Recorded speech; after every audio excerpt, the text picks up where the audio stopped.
Dr. Stephen Wise, Beaufort's preeminent history scholars and lecturers, who will speak on the Civil War and Reconstruction in Beaufort County. Dr. Larry Rowland is a distinguished professor emeritus of history at the University of South Carolina, and for over 5 decades, Dr. Rowland has taught students and folks in Beaufort that Beaufort County has profoundly shaped the evolution and development of this country from its beginnings. Dr. Rowland's roots in Beaufort are deep. He moved here at age 10 from New York State with his parents, who owned and operated the historic Title Home Inn in Beaufort, where he lived from 1953 to 1965. Dr. Rowland says he was fascinated about history at an early age and loved hearing his mother reading about the Civil War years. And I'm going to call him Larry. You don't need to call him Larry.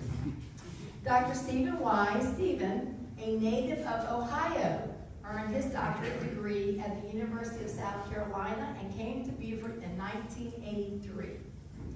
He is the director of the Paris Island Museum, and if you haven't been, you have got to go. It is phenomenal.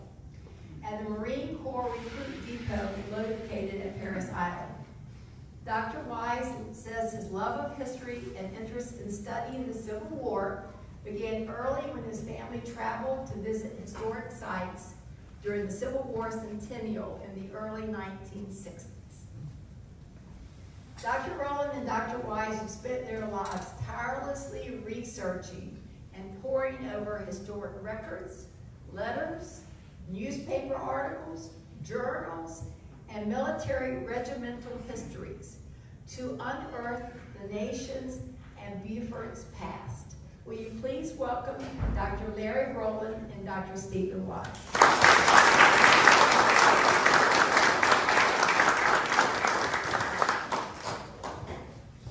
We're going to see if this works. Can you hear me all right? Okay.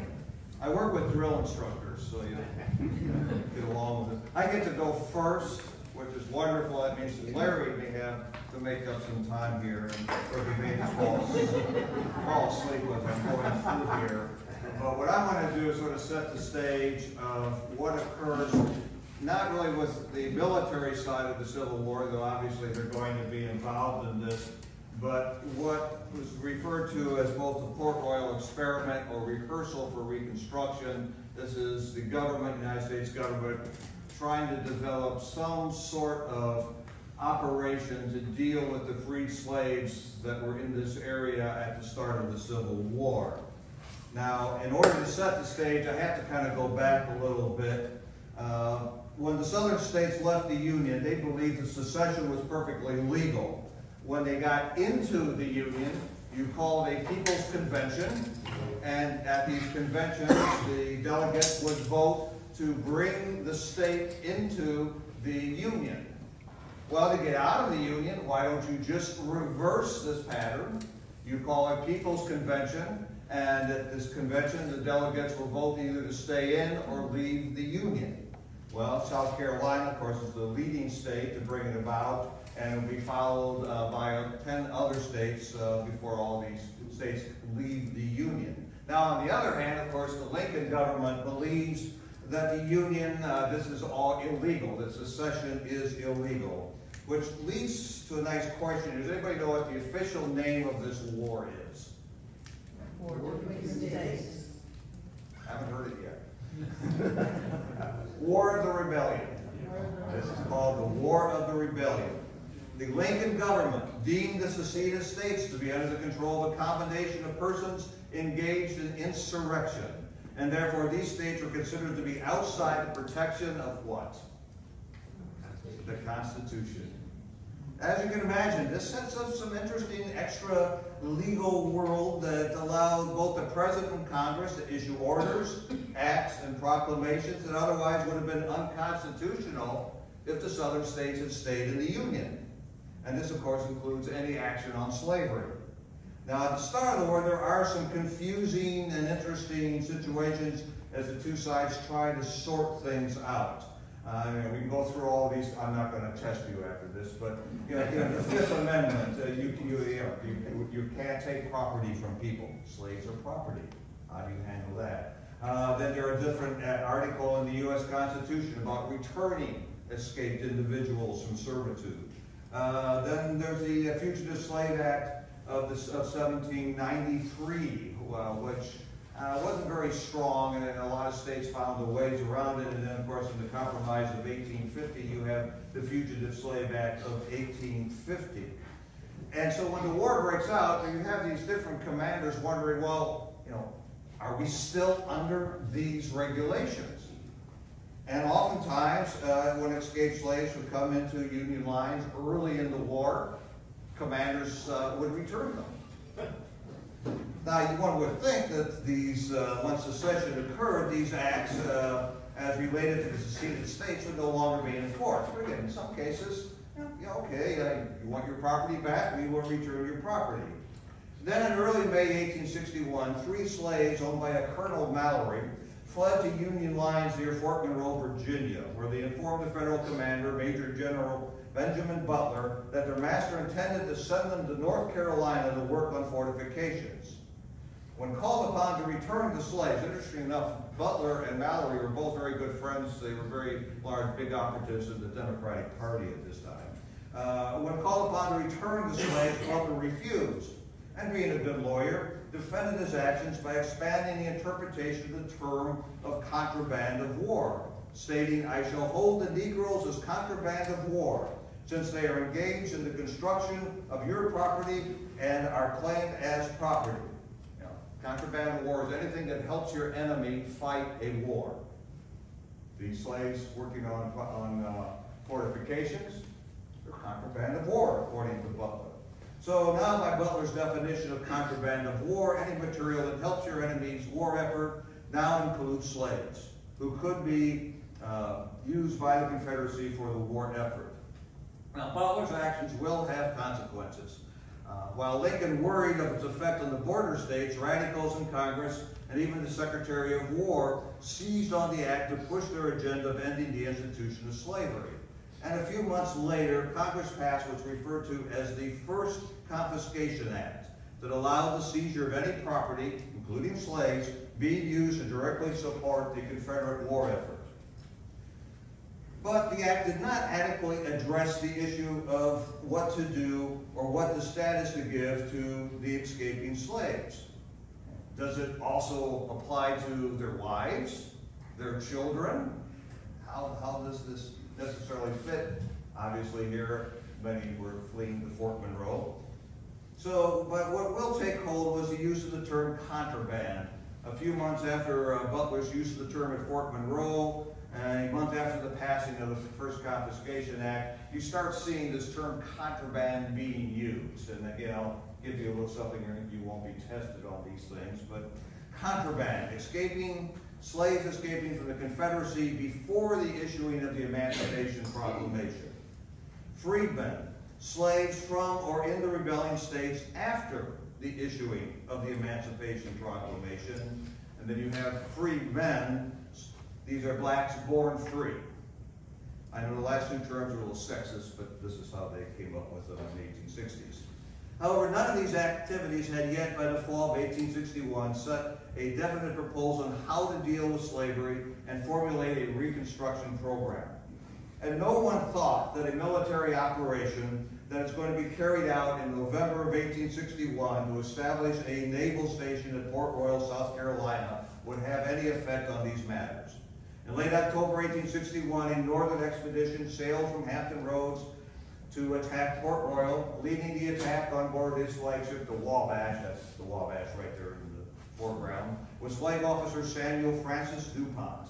On November 7, 1861, DuPont's squadron attacked and defeated the Confederate forts defending Port Royal Sound. An Army expedition force was landed. By early December, all the sea islands from Edisto Island to Defusky, including Beaufort, had been occupied. Now, the Army portion of the expedition was under the command of Thomas West Sherman. He's usually referred to as the other Sherman. Known as, and I don't know why, he was known as Tim. 48 years old, West Point trained artilleryman, Mexican war vet, had actually served in Charleston before the Civil War.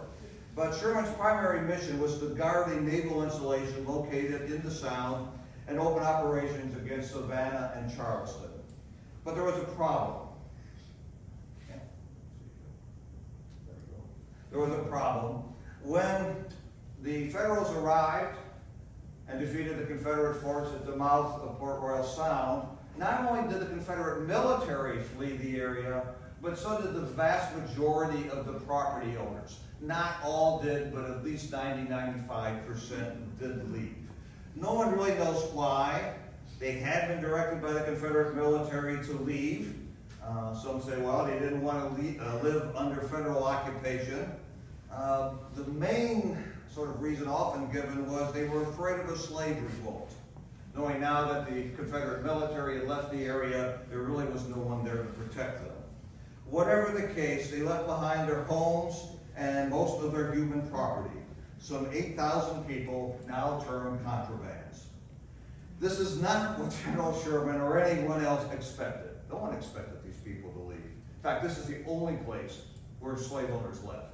They didn't leave New Orleans, they didn't leave when Memphis was occupied, Nashville occupied. It just so happened it occurred here. And Sherman himself actually had a proclamation that he had written for the residents of the Sea Islands in which he assured them that they and their property would be safe. As one section read, "We have come amongst you with no feeling of the personal animosity, no desire to harm your citizens, destroy your property, or interfere with any of your social and local institutions," meaning slavery. But there's no property owners to receive this proclamation, only slaves, and virtually abandoned town of Port Royal. And so now we begin to see a movement by military officers, by the federal government, to try to come up with some way to deal with these 8,000 masterless slaves found here on the Sea Islands. All in all, a very fascinating story. Sherman was not comfortable with the situation. He appealed for help to the Secretary of War, Simon Cameron. Cameron, an early advocate of emancipation and the arming of slaves, gave Sherman the directive that allowed him to hire contrabands to work for the military and, if necessary, to arm them. Now, Cameron's views were a little ahead, you might say, of the Lincoln administration, and Cameron ends up being, shortly after this, sent to be the minister to Russia, to St. Petersburg. Now, Sherman did use the contrabands as laborers, and the Army began hiring them for the Quartermaster Bureau, the Commissary Bureau, the Ordnance Bureau, just about everything imaginable. But he did not arm them. But he does have orders to seize abandoned property, which then could be sold to help finance the war. But again, Sherman's a military leader. He's under orders to move against Charleston, move against Savannah. So he will appeal to the government again, and this is a quote from him, to decide what is to be done with the contrabands. Already refugee camps are being set up on Hilton Head and one near Beaufort to handle the flow of escaping slaves from the mainland, adding hundreds and eventually thousands to the number of contrabands who lived on the Sea Islands. Those who were here on the Sea Islands, they stayed in their homes on the plantations, but almost immediately, by single, by tens, by the hundreds, by thousands, slaves are coming over, escaping slaves from the mainland, coming to the Sea Islands, and again there'll be a refugee camp on Hilton Head and a refugee camp just very close to where the National Cemetery is today in Beaufort. Now, help will come from the government department in charge of financing the war. They already have taken the lead in seizing cotton, and this is the Department of the Treasury under Salmon P. Chase, the leading abolitionist in Lincoln's cabinet. Chase is 53 years old. He'd been born in New Hampshire but raised in Ohio. He entered college at the age of 13. He was a devout Christian. He started his career as a school teacher, then became a lawyer. He worked against the Fugitive Slave Act, tried to stop the returning of escaping slaves, and defended those who aided the fugitives. Became the governor of Ohio, and later the senator from Ohio. He was a candidate for the presidency for the Republican nomination for the presidency in 1860, and then he accepts the position as Secretary of the Treasury. He's also very ambitious. Chase hoped the situation, or thought the situation, that Port Royal would force the administration's hand on emancipation and Reconstruction. So Port Royal is the perfect place to set up a system that would uplift the former slaves, create a new free labor society, and help propel him into the presidency as the best man to handle Reconstruction once the war was over. He also had excellent connections with the nation's abolitionist and reform groups, which he planned to use at Port Royal. Besides overseeing the seizure of property, Secretary Chase also controlled all maritime traffic in and out of Port Royal Sound. This is actually the 1,000-foot pier on Hilton Head that stretched out into the Sound. This is where you would be landed. You had to request a pass from the Treasury Department. You had to sail from the city of New York, and then once you got to Hilton Head, you would offload here at this pier, and then you'd get on smaller boats that would take you up to Beaufort if you were coming to Beaufort. Among the first to receive a pass from Chase is going to be the 61-year-old Baptist minister Solomon Peck. Rhode Island native, had a long career with the Baptist Board of Foreign Missions. He was familiar with the area because very early on in his career he had been a minister in Charleston. Peck is the point man for the Baptist Home Missionary Society that took control of the Baptist churches and their meeting halls in the occupied Sea Islands. And he's also credited with setting up the first school in Beaufort for the contraband children. Besides Peck, the second northern minister was Mansfield French, who will find his way to Beaufort. 51-year-old native of Manchester, Vermont. He studied theology at Kenyon College, met in Ohio his kindred spirit and future wife, Asta Winchell, who shared his passion for women's rights and abolitionism. The Frenches were involved in establishing female seminaries, colleges, served as fundraisers for Ohio Wesleyan in Ohio, Wilberforce, and even gained funds for Wilberforce from Salmon Chase. A Methodist Episcopal minister, French and his wife later operated religious journals, and they worked for the American Missionary Association. Early in the war, he had helped establish schools for contrabands in Hampton, Virginia, which was occupied very early in the war just outside of Fort Monroe. Then after the capture of Port Royal, French was sent by the American Missionary Association with Chase's approval to see what could be done at Port Royal. French and Peck both stayed at the Thomas Fuller House, which is still called Tabby Manse in downtown Beaufort. But the man who's really going to change everything is going to be Edward Pierce. Noted Boston attorney and Republican operative, Pierce had experience in the contraband issue. He had actually been Butler's secretary when Butler sort of issued his directive on contrabands. Pierce is going to meet with Chase. He agrees to travel to Port Royal to analyze the situation and develop a plan that would aid both the contrabands and the nation's war effort, plus, help Chase's presidential aspirations. Pierce arrived at Port Royal. This is a photograph of Beaufort taken in March of 1862. This is what Pierce would have seen from a steamer coming up to Beaufort. The house on the far left is the only one still standing. Today we call it the Anchorage.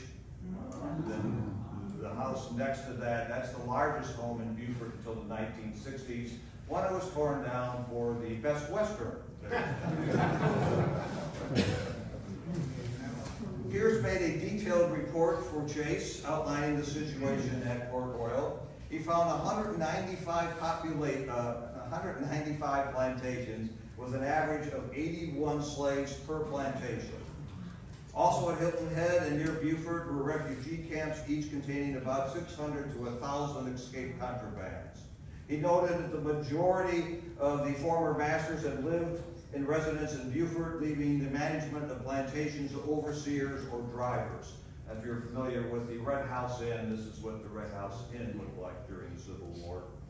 The field hands lived about 800 to 100 rods from the main house in homes that measured about 16 feet by 12 feet. Could be for a single family or split by a partition for two families. Pierce learned that for the most part, the plantations were run by the drivers, also called taskmasters, who were privileged slaves who served as foremen. Pierce noted that the leaders of the contrabands were their spiritual leaders, were deacons or watchmen in the local churches. They were better educated, conducted religious services on the plantations. Besides attendance at church, on Sundays there were evening prayer meetings once or twice a week at plantation chapels, or what's referred to as prayers houses. Not praise houses, but prayers houses, P-R-A-Y-E-R houses. Pierce reported that all wanted to be free, so were willing to fight their masters. Many were bearing arms to protect their homes, and a few had joined the Navy and were serving on board Army quartermaster vessels. Many were already working for the military, with skilled workers receiving $8 to $12 a month, laborers $4 to $8 a month, plus rations. Put this in perspective, a private in the U.S. Army got $13 a month at this time. Pierce commented that as yet little was being done to provide education opportunities for the contrabands, except for a school in Beaufort started by the Reverend Peck, operated by 3 black teachers who taught about 60 children. And there was also, Pierce reported, a school at the refugee camp on Hilton Head. While in the Sea Islands, Pierce began to fully conceptualize his views on how to handle the situation at Port Royal. His basic plan called for the federal government for 2 years to take on the expense and administration of the operations that would prepare the contrabands to operate within a capitalistic economy and be ready for citizenship. Superintendents paid $1,000 a year, which would be about $20,000 to $25,000 in today's money, would take over the existing plantations. They would serve as guardians over the contrabands, who they would employ to grow Sea Island cotton. The cotton then would be sent north and sold, with the proceeds going to cover the expense of this operation and any surplus going to pay for the war effort. Slave marriages would be recognized, corporal punishment banished, and inducement to work would be based on wages, the desire to better oneself and family. Workers would be assigned proper tasks based on their ability and experience. Wages would be about 40 cents a day, or about $12 a month. Food, clothing, medical care, and where needed, housing would be provided by the government. To oversee the operation, Pierce felt you needed to have basically a civilian governor working with the staff. In combination with the government's superintendents and staff, Pierce also wanted private organizations to provide Christian missionaries who would serve as instructors, operate schools, churches, and handle donations of clothing and other necessities, especially tobacco. Pierce, a progressive whose views on society and racial relations had been shaped by the Great Revival that had swept the United States in the mid-19th century, had a very enlightened view of Christianity. He believed that it promoted and rewarded hard work, fidelity, and he called for all those here to adhere to the word of Jesus. While at Port Royal, Pierce discussed his proposal with Mansfield French, General Sherman, Flag Officer DuPont, all heartily backed the idea, with Mansfield French insisting that, well, you know, these teachers we bring down here, let's try to bring women down here to be the teachers. Pierce agreed to that. Pierce returned north and met with Chase in February of 1862. Chase immediately authorized Pierce to begin his program. Chase also sent Pierce over to meet with Lincoln. The president believed that the contraband should be sustained in their freedom, and it will give his blessing to the operation. Lincoln also directed Pierce to meet with Secretary of War Stanton, the guy who replaced Cameron, and Cameron also is going to, Stanton is also going to pledge his backing to this operation. To staff it, Pierce and French returned to their home cities to recruit individuals who would serve as superintendents, administrators, and educators. Both worked with recently formed Freedmen Aid Societies to find and screen potential candidates. At the same time, the Presbyterian minister James Miller McKim created a Freedmen Aid Society in Philadelphia that would eventually join the undertaking. The initial group that is going to arrive here will be 42 men and 12 women. They come here in early March of 1862. They arrived at Hilton Head from Boston and New York on board one vessel. though one officer likened them to a plague of locusts sent by Moses to ravage Egypt. The missionaries moved on to Beaufort, where they immediately went to work. The men are put up in the Edgar Fripp house, this is where Larry lived.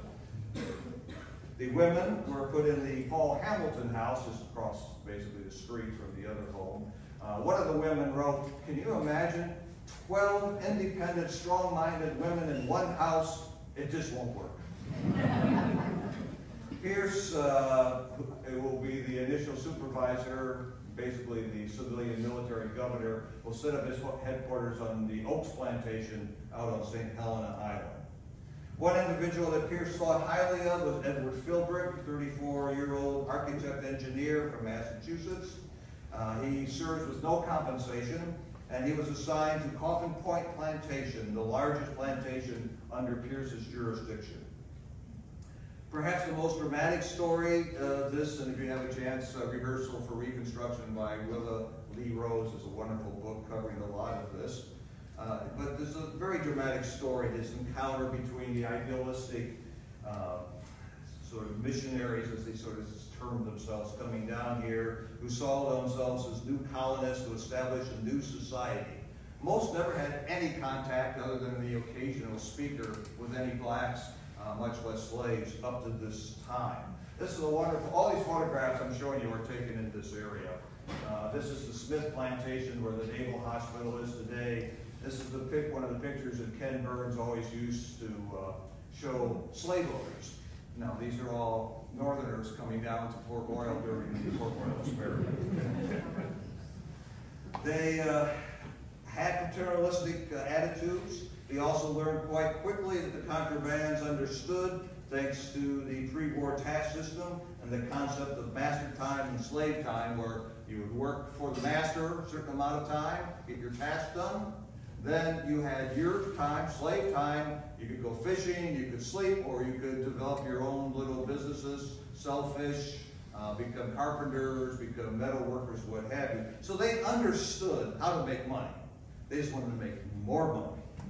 And they also want to improve their situation.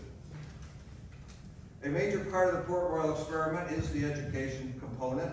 Before the war ends, there will be approximately 100 schools established in the Sea Islands that served an estimated 2,500 to 3,000 children, though adults had the opportunity to attend the schools after work was done. And interestingly enough, Sunday schools are also used to supplement learning with Bible readings and educational programs. Schools will relocate, close, and move to new locations throughout the war.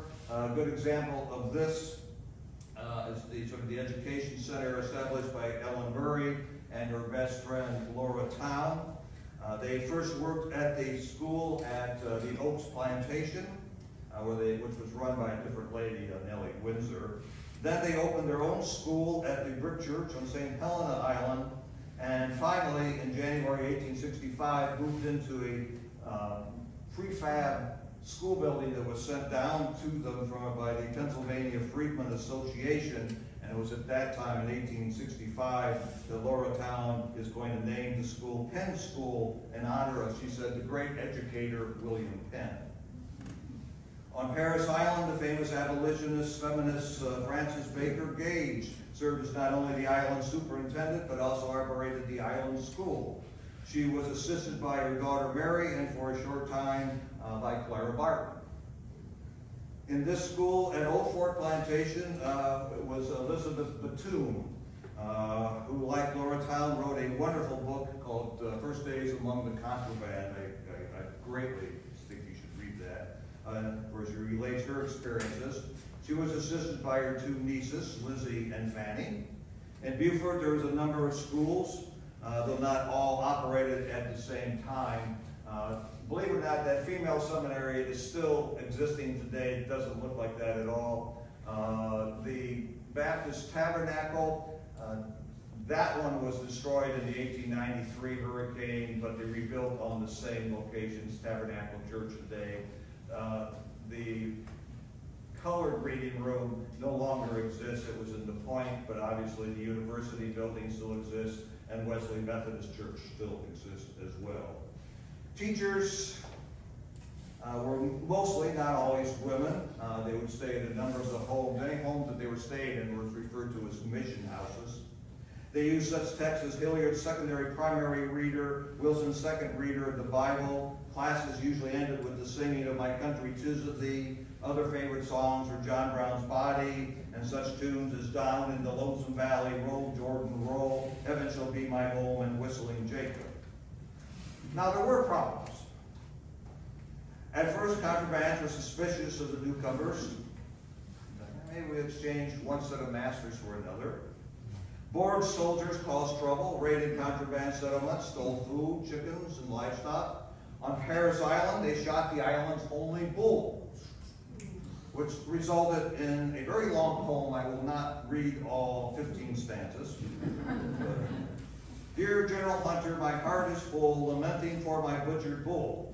The only bull our island had, and all my widowed cows are sad.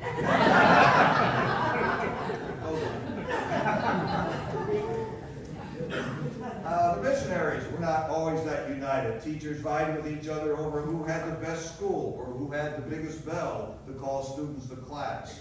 There was a rivalry among Army chaplains over what schoolhouses could be used by these chaplains. There also, the Baptist Missionary Society complained that the federal government had allowed the contraband's faith to be disturbed by allowing Methodists, Congregationalists, Unitarians, and Universalists to come to Port Royal. It reached such an extent that President Lincoln had to issue an order directing the military to stay out of the religious wars and stating that any religious group could come to Port Royal and the people should be allowed to worship as they pleased. As the conflict went on, the numbers of refugees increased. By war's end, the population of the freedmen is going to go from 8,000 in 1861 to somewhere between 20 and 30,000 by 1865. They came as individuals. On occasion, an entire enslaved population of a plantation would disappear overnight. Many were freed by military operations. One set of refugees came from nearby Edisto Island in July 1862. When the federal government, they pulled troops out of this area, so they had to draw in their perimeter, and they abandoned Edisto Island. So they had to bring 8,000 to 10,000 people over here and resettle them at St. Helenaville. And if you've been following some of the controversies out on St. Helena Island, where they want to put the golf course, it's not on Pine Island, but this is off Pine Island. St. Helenaville, that's where these people from Edisto were settled during the war. To care for these refugees, the Quartermaster Bureau established a number of camps or villages. All had some sort of self-government, though ultimately the authority remained with the military. The most spectacular escape, and Larry will talk more about this individual, was led by Robert Spalls, born in slavery in Beaufort at the start of the war, was in Charleston serving as a wheelman or pilot on board the steamer Planter, which had been chartered to the Confederacy. And in May of 1862, Smalls, with some of his fellow crewmen and others, including family members, spirited the Planter out of Charleston Harbor and turned her over to the Federal Navy. Smalls was going to go on to work for both the Army and the Navy during the war. He also will go north with Mansfield French, tour in the north to bring about, to sort of tell what's going on at Port Royal and help with the raising of black troops. In March of 1862, General Thomas Sherman will be replaced by General David Hunter, an abolitionist who believed in raising and outfitting black military units. At the same time, jurisdiction over the missionaries is going to be transferred to the War Department. What's going to occur is that they asked Pierce to stay on, but Pierce didn't want to stay on under an Army officer. They said, well, we could make you a colonel. Pierce replied he wanted to be a general. So he will be replaced by Rufus Saxton, probably the most important individual in working with the rehearsal for Reconstruction, the Port Royal experiment in this area. Saxton had been the quartermaster on the expedition to capture the area. It'll be under his control that the initial refugee camps were set up in the area. He returns north. He will be made a brigadier general, and then he'll come back and take over in this area in June of 1862. He's a West Pointer. He's a career military man, but his family were abolitionists. They also had been involved in utopian communes, and they had connections with a lot of the missionaries who were down here. For the most part, Saxon will keep the same system that Pierce had established, only now you'll have a layer of army officers over the superintendents and the missionaries. Saxon also will be placed for most of the war in charge of recruiting black troops from the Sea Islands. And for this purpose, he was able to build upon a regiment, the 1st South Carolina, that had initially been started in May of 1862 by David Hunter. Command of the regiment will eventually go to Thomas Wentworth Higginson, the well-known Unitarian minister and abolitionist. Now, Saxon's appointment as military governor coincided with Lincoln's beginning to establish loyal governments in certain areas that were occupied by the Federals. And these are the areas in blue, obviously West Virginia, which eventually become its own state. Tennessee in yellow is under a military governor, Andrew Johnson, eventually will become president. And then the light blue area in the Virginia coast, that's where Lincoln's trying to set up around Norfolk, Virginia, a loyal government, and then around New Orleans, which has been captured by this time, also a loyal government, which he hopes someday to actually get representatives from these areas in the Congress by what was referred to as the 10% plan. If 10% of the voters of 1860 take the oath of allegiance, then he would allow them to establish loyal governments. Congress didn't like that and never recognized these enclaves that Lincoln was trying to set up. Also at the same time, Congress is going to pass the second, well, let me jump back a little bit. And Lincoln was getting very confident about moving against slavery because in early 1862, it seemed like the Federals were on their way to victory, that the Union Army was doing quite well. And at the same time, Congress passed legislation to pursue a more aggressive policy against the rebellion. This is the Second Confiscation Act, which expands the First Confiscation Act and declared all property of rebels, including slaves, to be open to seizure.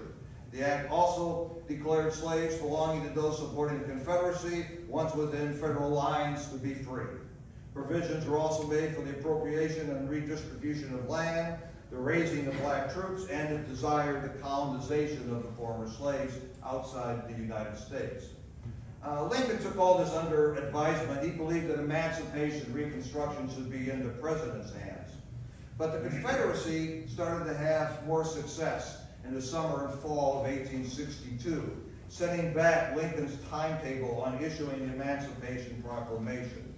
It's not until after September of 1862, after the Battle of Antietam, does Lincoln feel from a position of strength that he can issue the Emancipation Proclamation.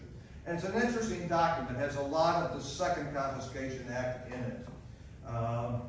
Lincoln reiterated that the war was being carried out to restore constitutional relations between the government and the states where intercourse had been suspended or disturbed.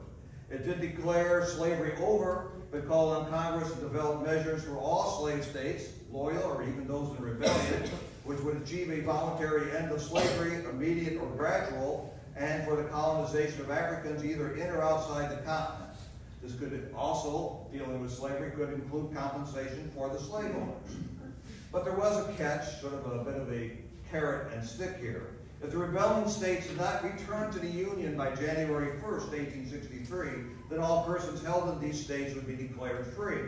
Lincoln's loyal governments would be recognized, and only loyal citizens who did not support the Confederacy could be eligible for compensation of any property loss.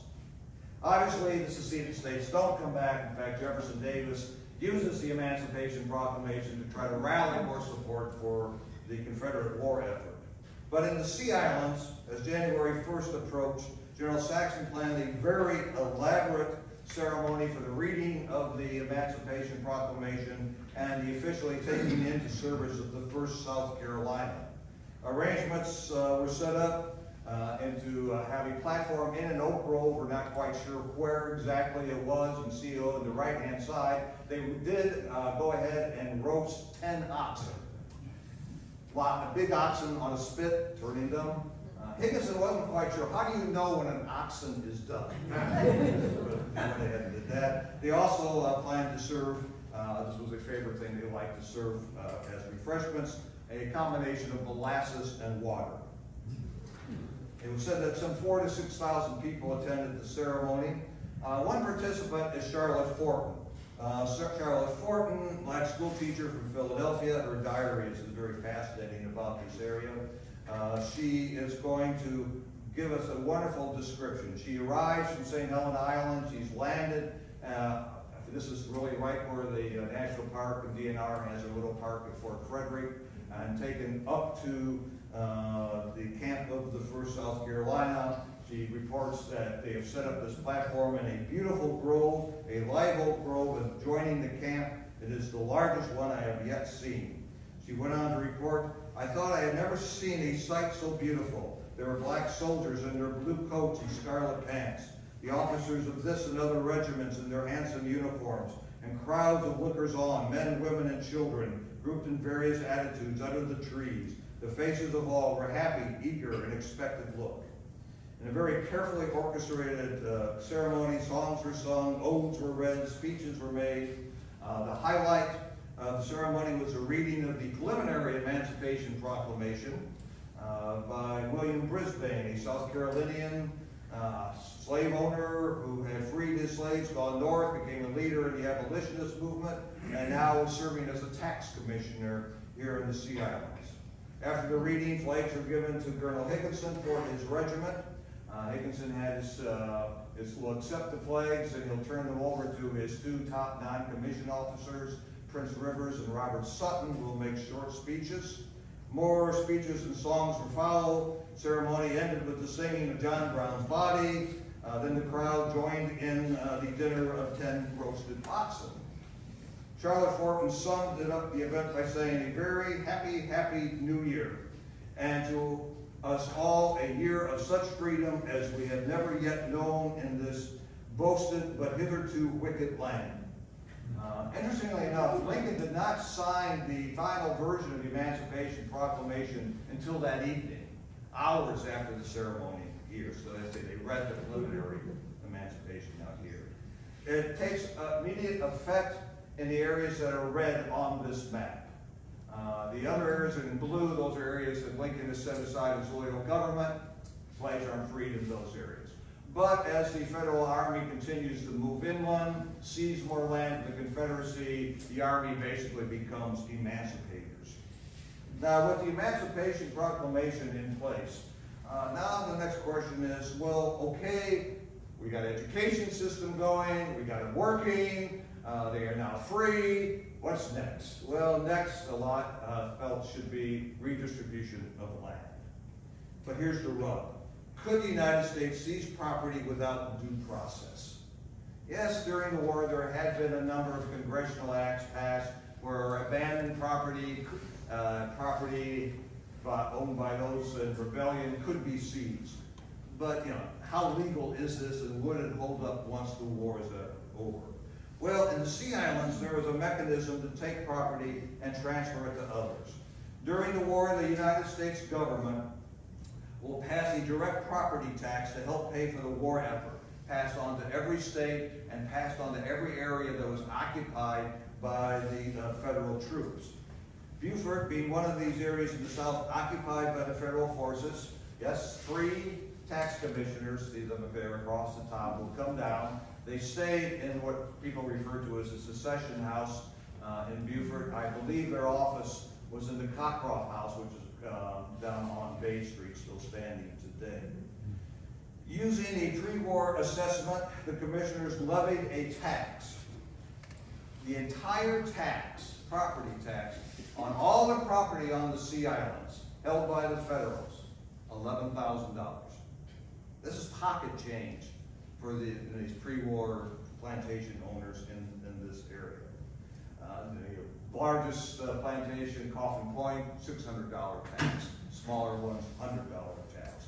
But here's sort of the interesting little twist. You had to pay your taxes in person. Slave owners had left. Even if they tried to come back, then the Confederacy would seize your property. You know, they were just caught between two fires.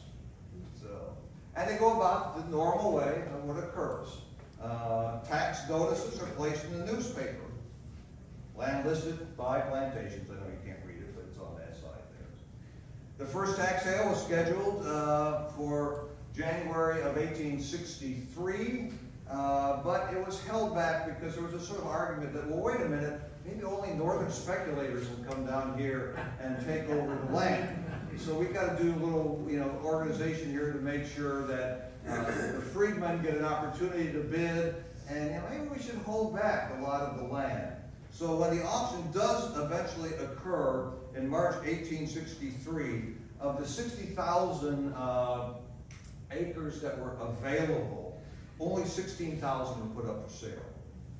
Fears that northern whites would purchase the majority of the property proved true. Sold in tracts based on existing plantations, only about 2,500 acres went to freedmen. Most of the land was sold on St. Helena Island, with some sales on ladies in Port Royal Islands.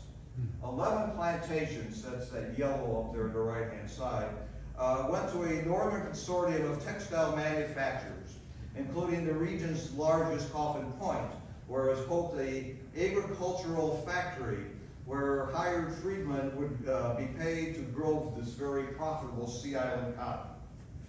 The man who's going to head up this consortium is Mr. Philbrick here. As Philbrick, the one-time superintendent of Coffin Point, he's gone over now to the textile mill owners to help get this property and turn it into an agricultural factory. Philbrick firmly believed in establishing an agricultural system where freedmen would serve as laborers. Many applauded Philbrick's shift from an idealist to an entrepreneur, calling him a second Wilberforce and Astor united into one. But others who joined Philbrick's venture felt different. One stating, "We are nothing now but speculators, and the righteous rail against us." The next tax sale is going to occur in 1864. For this one, the tax commissioners had the Sea Island surveyed into 10-acre plots. And President Lincoln sent specific instructions down to the commissioners through the Treasury Department as how parts of the sale should occur. Certain lands were to be set aside for sale to military personnel.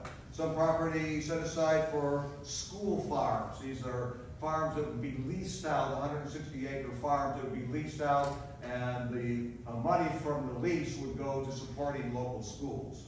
Certain tracts of 20-acre plots would be set aside for sale to heads of families of the African race, some 20,000 acres. Property in use by the government, military would be held back. This included almost all of Hilton Head and all the homes used for hospitals and other military needs. This gives you an idea. You can see the 10-acre plots there. You can see some of the school farms located around Beaufort. The rest of the land would be sold in tracts no larger than 320 acres. Again, missionaries argued against the sale, demanding that freedmen be allowed the homestead property they currently lived on.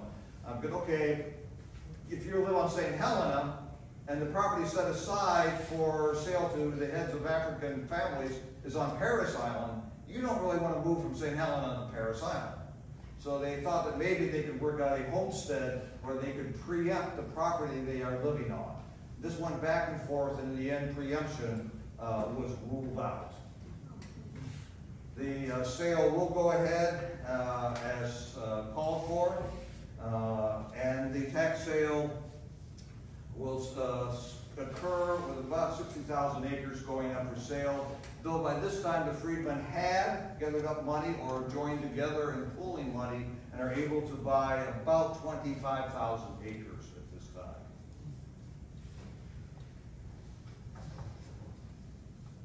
Land gained by the freedmen will soon be put into production in competition to Philbrick's agricultural factory, and Philbrick decides that this isn't going to work, and by 1865 he begins selling off his property convinced that the freedmen would not produce as much cotton as they did 5 years ago.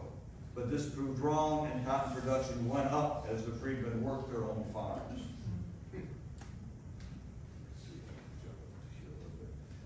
Coming out of the 1864 tax sales was also a very large transformation of Beaufort. In yellow, the lots were sold in the spring of 1864. A large portion of the town of the upper left area.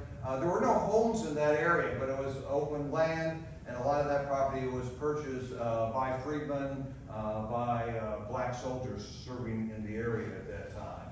To give you an idea, this building here was bought by Stephen Millett, who will later be the man who brings the railroad to the area. Saxon himself will buy his headquarters building, the Nathaniel Hayward home. Robert Smalls will buy his master's home. And Mansfield French will buy the Fuller House in Beaufort. During the war, of the 100,000 acres or so in the Sea Islands, some 60,000 acres will be foreclosed upon and made available for auction. Approximately 20 to 25,000 acres will go to freedmen, about the same amount to whites. After the war, some pre-war owners did return, paid their taxes and penalties, and redeemed their property. Unclaimed property continued to be auctioned off after the war, and land ownership was often transferred between individuals. Anybody knows where this tree is? Right there? This was photographed a great deal. They did sketches of this tree. Or they took the photograph and they drew sketches of the tree. By 1865, there were 650 freedmen families had obtained land on the Sea Islands. By 1872, the number had grown to 2,269. The distribution of land had been accomplished legally through the tax sales. Now, the tax sales will be challenged after the war. The pre-war owner of the McKee Detreville house, Richard Detreville, is going to challenge the legitimacy of these tax sales, and it will go all the way to the Supreme Court, where the Supreme Court will rule that the tax sales were indeed legal and that Robert Smalls legally purchased the house of the tax sales, and this will remain Robert Smalls' house until 1915 when he dies.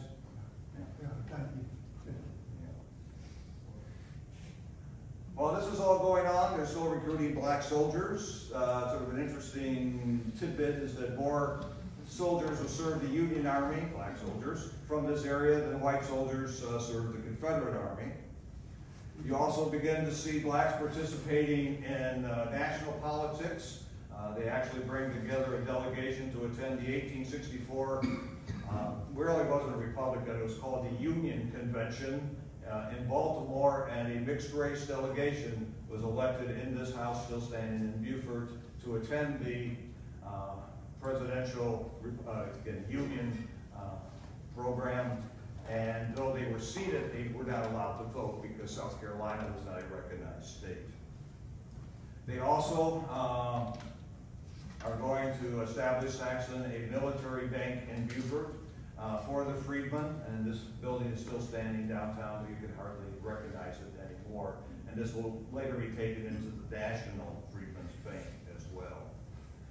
Now, the sort of the final thing that are going to occur in this area is going to be the arrival of General Sherman and his army moving from Atlanta to Savannah. He comes into this area. He is followed by anywhere from 50,000 to 10,000 refugee slaves coming out of Georgia.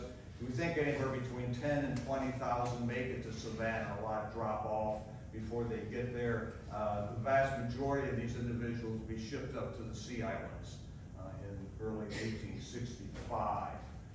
The question is now what do we do with these individuals, and what is going to occur is that Secretary of War Stanton is going to come down to the area, meet with Sherman.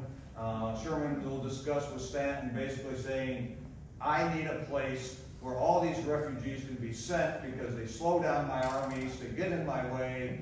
Let's find something to do. So this is where this concept of coming up with, after a meeting with black leaders in Savannah, they are going to go ahead Stanton is going to order Sherman to come up with a directive, or this is actually called a special field orders, setting aside property from Charleston down to the St. Johns River from the coast to 20 miles inland to be set aside for the settlement of refugees, made refugees from this war.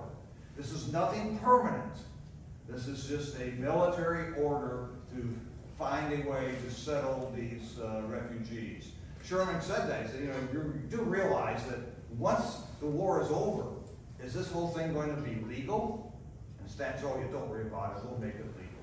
Okay. I'm sure Sherman had some good comment after that. Sherman actually does come to Beaufort, spend one night in Beaufort, and then he is going to join his troops for the movement into South Carolina. Left behind to handle the recruiting of black troops and to handle the provisions in Field Orders number 15 is Rufus Saxton. You could very well argue at this point that this is the ending of the rehearsal for Reconstruction. 2 years have gone by. The program as outlined by Pierce has been met. The schools have been established. Freedom has been given. Property has been changed over. And even though Saxon is still sort of overseeing these operations in the area, you could very well argue that the rehearsal for Reconstruction, the Port Royal experiment, has come to an end. You now have a land-owning group of individuals who are working their way towards citizenship. And I'm just going to come up a little bit. Saxton and the activities here, it will soon be merged into what's referred to as the Freedmen's Bureau. That's a very long name, but everybody calls it the Freedmen's Bureau. Saxon was actually looked at to be placed head of this bureau, but it's going to go to General Oliver Howard, who was with Sherman and actually passed through Beaufort in January and February '65. He is going to be in charge of the Freedmen Bureau, which in many ways takes on exactly what the Port Royal experiment had done.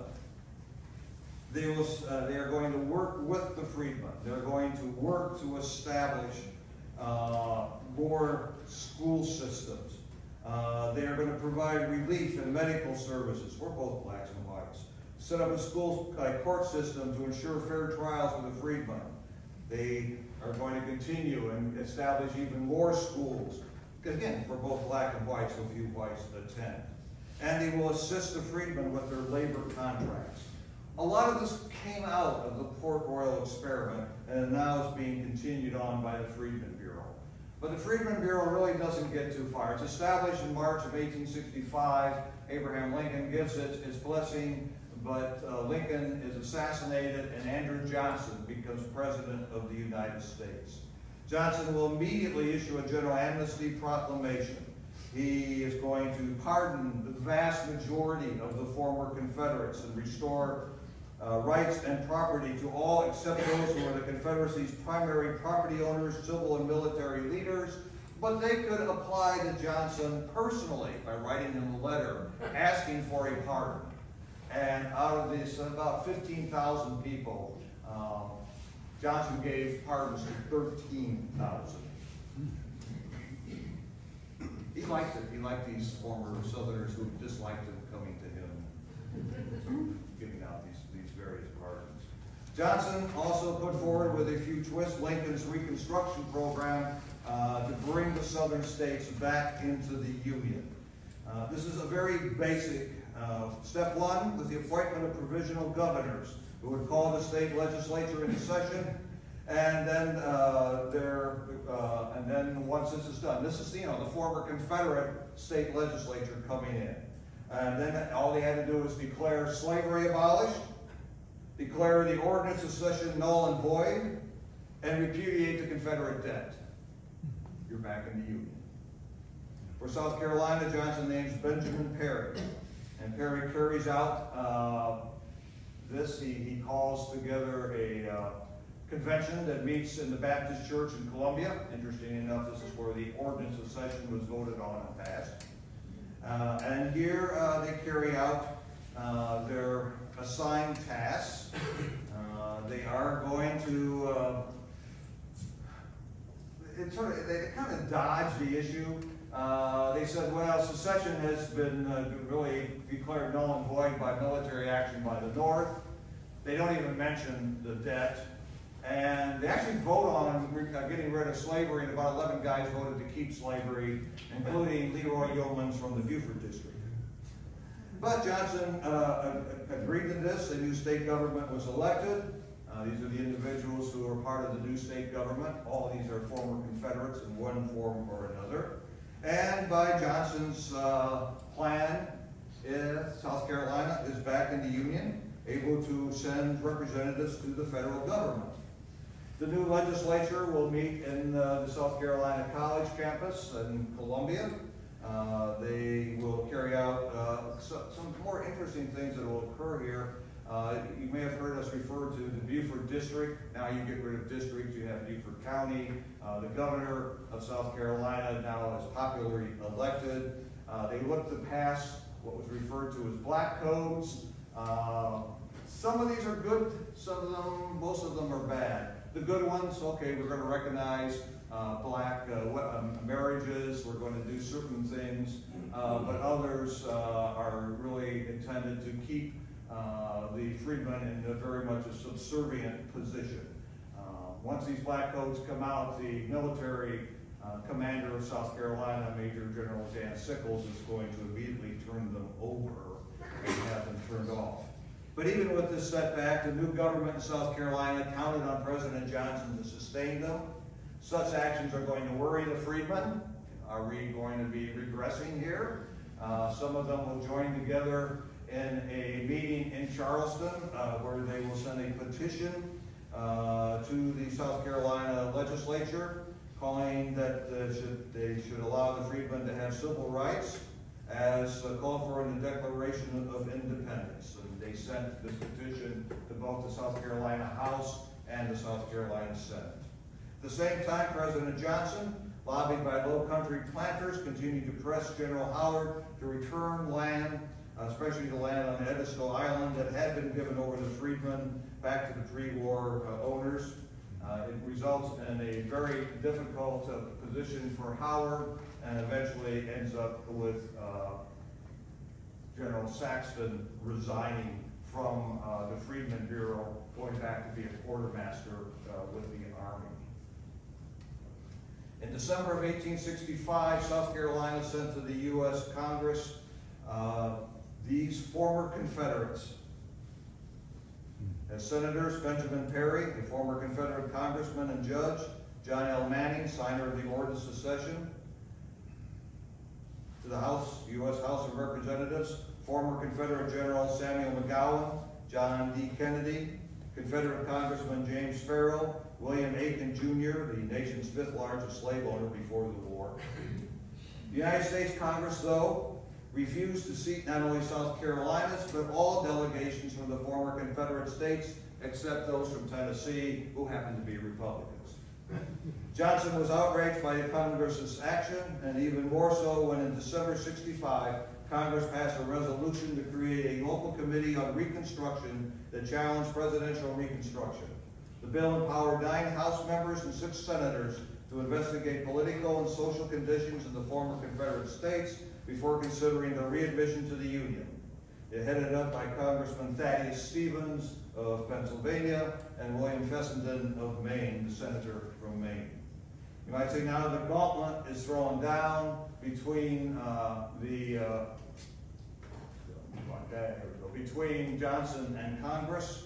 The president is going to break with Congress, and eventually Congress is going to begin passing a series of Reconstruction acts dividing the former Confederate states, except Tennessee, into these various districts where the U.S. military would oversee popular elections to write new constitutions for these individual states. in South Carolina, in the Beaufort area. Here, as elsewhere in the old Confederacy in Beaufort, freedmen began to form political Republican Party organizations. In 1867, Robert Smalls and his business partner Richard Bleeds, along with 36 other black leaders and 3 whites, met in the Stevens House Hotel and formed the Beaufort Republican Club, the first Republican organization in South Carolina. And in the fall of 1867, under the mandates of Congressional Reconstruction, an election for delegates to the state constitution was held.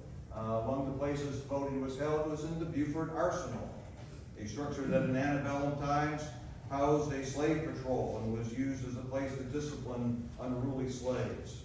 Elected to the convention from Beaufort County were 4 blacks: William Whipper from Pennsylvania, Robert Smalls from South Carolina, Jonathan Wright from Pennsylvania, and Loudon Langley from Vermont, and 3 whites: Reuben Holmes from Massachusetts, John Bell from New Hampshire, and Francis Wilder from Massachusetts. Interesting, only Robert Smalls is the native Sea Islander for this. And they are the ones who are going to go on now to write in 1868 state constitution. And if you want to stand and stretch for a minute.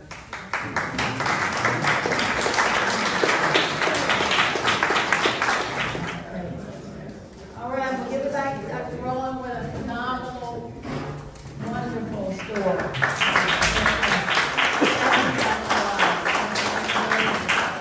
I had studied the War of the Rebellion. I didn't even know that, and I don't think anyone else knew that at the room. Really, really exciting information to learn. Here you go. Thank you, Dr. Rowland. Thanks, Anna. Okay, so Reconstruction, you probably wondered why there's a national park honoring the Reconstruction era in little old Beaufort, South Carolina. Well, you just heard the reason. It started here. This is where it began. So Reconstruction in South Carolina really began with the Emancipation Proclamation and then proceeded further, as Steve talked about. They had the consequences of the Civil War were principally the alteration of the United States Constitution. The 13th Amendment, simple, clear, ended slavery in the United States.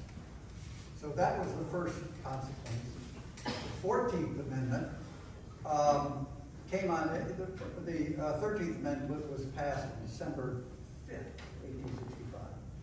1865. And what happened when the state constitutions in several southern states passed the black codes, in other words, a different set of laws, black people and white people, that's when Congress rebelled against the president and insisted that they rewrite the constitution of each state and that they allowed black folks to vote at those constitutions. That resulted in the 14th Amendment, which is the Civil Rights Amendment, which in essence says that the same national laws apply to everybody, regardless of color or previous condition of servitude, as it says. It's a complicated amendment, but the essence of it is it's the Civil Rights Equality Act of the federal Constitution. And then because in many southern states, not in Beaufort County, but in many southern states, there was an attempt to prevent black folks from sharing in the equality of democracy. They passed the 15th Amendment in 1870. So the 13th, 14th, and 15th Amendments to the United States Constitution are the consequences of the Civil War to America. It was the most radical transformation America's ever been through. And it resulted in profound changes to this community. First of all, many of the old platters never returned, like the Habershams. You know some of the Habershams ended up in Brazil? Confederados, they call them. And this became the Sea Islands of South Carolina became a black republic. They had elections in 1868 for a new state convention to write a new state constitution to overcome the 1865 Constitution and the black codes. So, and the Army registered everybody to vote, the occupying Union Army, so that everybody would be properly registered. So they had an election, and these are the delegates that were sent to that convention of 1868. The Constitutional Convention of 1868 was the radical transformation of the state of South Carolina. First of all, it started with universal manhood suffrage. Two of these candidates, William J. Whipper and Robert Smalls. Now, Whipper is the most interesting character. He was a lawyer and a judge and a representative here in Beaufort for many years. But he married into a very prominent free black family in Charleston. He was there. Frances Ann Rowland he married. And the Rowland sisters, three of them, were a powerful lobby in Columbia during Reconstruction. They had a salon. And everybody who wanted to know what was happening in politics in Reconstruction, South Carolina, had to visit the Rowland sisters' salon. I mean, it's a great story. And the oldest of those sisters married William J. Whipper and became a resident of Beaufort. She wrote a biography of Major Martin Delane. She's a very highly educated lady. And she edited the newspapers that William J. Whipper published in Beaufort during the Reconstruction era. So these were interesting people. But the consequences of this Constitution is that all across, there was a black majority in South Carolina at that time, and all across the state, the local communities elected state representatives, which brought a black majority into the House of Representatives. And for 10 years, the state of South Carolina was controlled by black Republicans, led by the Beaufort delegation. These were the Reconstruction leaders or the political leaders of Reconstruction Beaufort. Richard Howell Blees, William J. Whipper, Robert Smalls, and Thomas E. Miller. So Smalls is, of course, the king of Beaufort County. That's what the Charleston newspapers reported, because he really was able to control the politics of Beaufort County. He was very popular, a war hero, had a great sense of humor, was a fabulous campaigner. He just knew how to do all this. And he was a local guy, you know, which gave him a tremendous advantage. The Gullah Statesman, the best book on his political career is called The Gullah Statesman. And so Smalls led this group. You heard about his war record. When he got out, he was elected as a delegate to the Constitutional Convention of 1868. He was elected to the State House of Representatives twice. He was elected, or once, he was elected to the State Senate twice. And then he was elected to 5 terms in the United States Congress. So, and his is a really great American story. I mean, somebody needs to make a movie about Robert Smalls. You know, I mean, he's a war hero. He was interviewed, I can't remember the circumstances, but it was during the Constitutional of 1895, which was where we'll end in, you know, a few minutes if you're lucky. Right? Robert Smalls, they asked him, he said, I fought in 17 battles to protect the flag that many of you, the ex-Confederates, trampled upon. And during the war, he was in hot fights as a naval pilot, as an Army pilot of naval vessels. And after the war, it was a pretty wild West circumstance. I mean, everybody walked around with a pistol and they shot each other a lot. And Smalls never carried a pistol. So he once said in an interview, he said, you know, once you look down the barrel of a 10-inch Confederate cannon, which he did on the USS Keokuk, you're not afraid of pop guns anymore. I mean, that's the one characteristic of Robert Smalls that stood out to me throughout his career, is remarkable personal courage. I mean, he would stand up to anybody. And so Smalls had a remarkable career, and he was dubbed the King of Beaufort County. His business partner was equally interesting. It was Richard Howell Bleaves. Now, Bleaves was born in Philadelphia. His mother was English. His father was Haitian. He was born a free man. He was evidently well educated. He was a clever guy. He worked in New Orleans, in Pittsburgh, in Detroit before the war. And during the war, he came to Beaufort because this was a land of opportunity for free blacks as a businessman. So he became the business partner of Robert Smalls. And because he was older than Robert Smalls, and because he was a York Rite Mason, he knew how to run public meetings. And so he was a mentor to Robert Smalls in his political career and a partner in Robert Smalls' business career.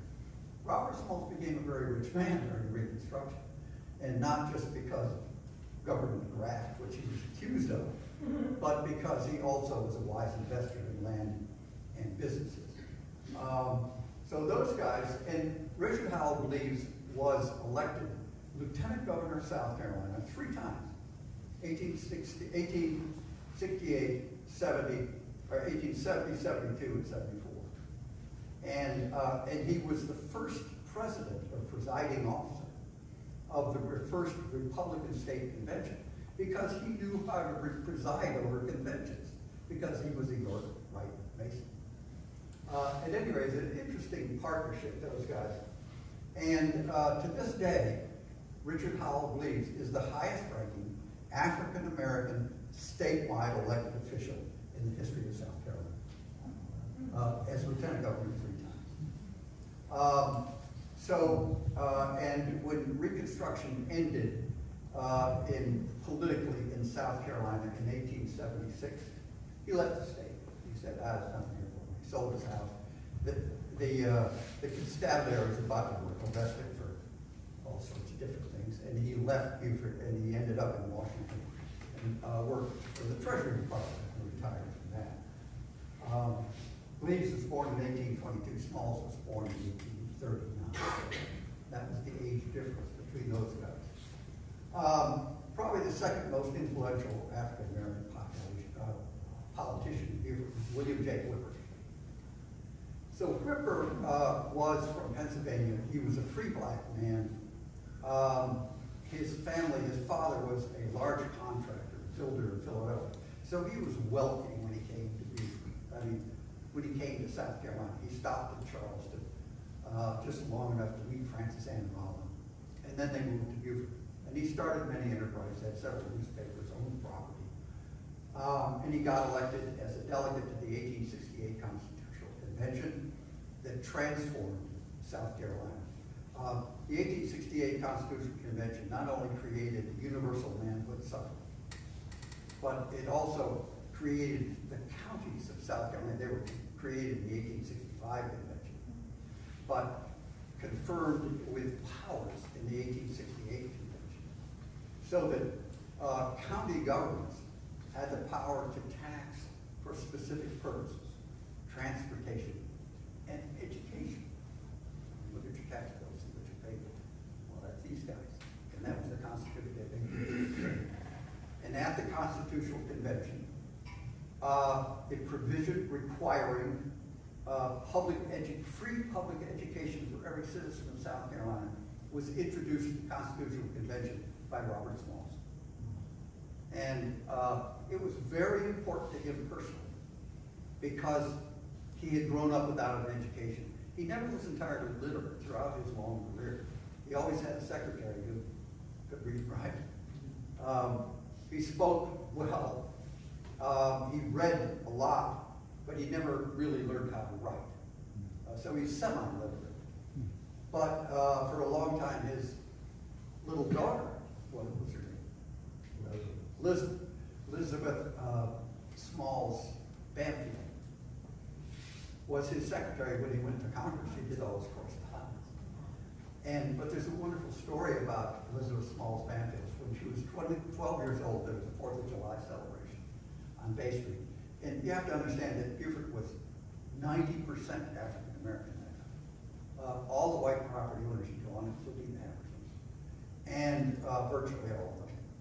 And the only white people who replaced them, which we'll get to in a minute, were immigrant or northern merchants. So the whole white population of this place is completely transformed. And the first Great Revolution was from white political power to black political power. So in 1872, they had a wonderful 4th of July celebration, big celebration. Emancipation Day was, I mean, Steve will tell you about Juneteenth. Forget Juneteenth. I don't know who came up with that idea. Emancipation Day is January the 1st, 1863. And so that was celebrated here for many years. And the 4th of July was a giant celebration. And Memorial Day was a giant celebration. Well, this was the 4th of July, and Robert Falls was supposed to give a speech from the balcony of the Beaufort hardware store, Bay Street, with 2,000 people filling the street. And so he gave a short speech, and then he introduced his daughter, who was 12 years old. And he said, "You read the Declaration of Independence to these people." And these were basically illiterate freedmen. And they looked up and they saw a 12-year-old girl reading a very complicated document, an inspirational document. And it was sort of a moment for Beaufort. And that was the reason that Robert Smalls, you know, he did this beforehand, but that was the purpose of his insisting in the Constitution of 1868 that there be free public education in the state of South Carolina, which there has been ever since. So Smalls benefited from that. Whipper was elected to the state legislature, and then he made the mistake in 1872 of running against Robert Smalls for the state senate. Well, you didn't have a chance. You know, he was a highly educated guy. There were a lot of white folks who did vote for Whipper. But Robert Smalls, you know, marched through the district with a band, with the what was the band? Yeah, the Allen Brass Band leading his parade every place he went. I mean, it was just a glorious thing. And he, you know, he won the election against Whipper by about 80%, 70%. And it was the end of Whipper's political career. And it's a shame because he was a very smart, well-connected guy. But you know how it was. He wasn't local, you know, and that made a big difference. But Whipper stayed here, ran his businesses, and continued to work for, he was a reformed Republican, whereas Smalls was a regular Republican, which meant, well, I don't mean to be too unkind with the Republican government at that time, but, you know, they were all kind of taking money from the government one way or another. And if you're educated in the South, you heard that Reconstruction was a corrupt time. And frankly, it was. But it wasn't a whole lot better when the white folks took over. You know what I mean? In other words, graft and corruption. I'm sure glad we got rid of that in government. We don't have to lie about that. So, and these guys were, you know, they were men on the make. You know, they were rising stars. And the last is Thomas E. Miller. Thomas E. Miller, very interesting character. All of these guys are interesting characters. You look at Thomas E. Miller, you say, that's not a black man. Well, he was partially black, born in Ferribyville, which is now in Jasper County. And he was free mulatto man. Mulatto is a Mustafino, or you know, whatever category you go with. And he had gone to Lincoln University in Pennsylvania. He was too young for the Civil Wars. You know, he's not a veteran like Smalls was. And he went off to Lincoln University, came back. He was much younger than these guys. But he was a clever fellow, had a degree, took the bar exam, became a lawyer at Beaufort, prominent lawyer at Beaufort with a lot of white clients. And he got elected to the House of Representatives, got elected to the State Senate, he got elected to the United States Congress for one term after Smalls. So he had a significant political career. After the Constitution was changed in 1895, which is where we will end, whenever I get there. Miller was one of the few remaining black Republicans who was elected to the state legislature, one of the last. And Governor Evans asked him to resign from the State House in order to be the first president of South Carolina State College, South Carolina Black College in Rowland. And so he was the founding president of South Carolina State University, had that job from 1896 to 1913. He died, he was buried in Brotherhood Cemetery in Charleston. And on his gravestone, it says, "Not having loved the white man less, but believing that the black man needed me more." In other words, he could go eat a weed, you know. In other words, he really could pass. And he did, in the North, he did pass as white. But these were the sort of political characters that led Beaufort in the Reconstruction era. And they were all interesting, influential politicians. South Carolina, you know, only had 10 years of Republican Reconstruction. But Robert Smalls, because he was for Beaufort, and Miller, because he was for Beaufort, their careers lasted much longer than that. And the other great transformation in Beaufort was economic. This had been an entirely plantation society, based on sea island cotton, one of the most valuable products ever exported to the United States. It was very, the planters that Steve referred to, who all skedaddled when the Union took over, they were very rich people. A lot of their wealth was in the slaves that they owned, but they were making $13,000, $16,000, $20,000 a year off of selling sea island cotton. Now you got to multiply that by 50 to get today's value of that. So these people had very large assets, the planters I'm talking about,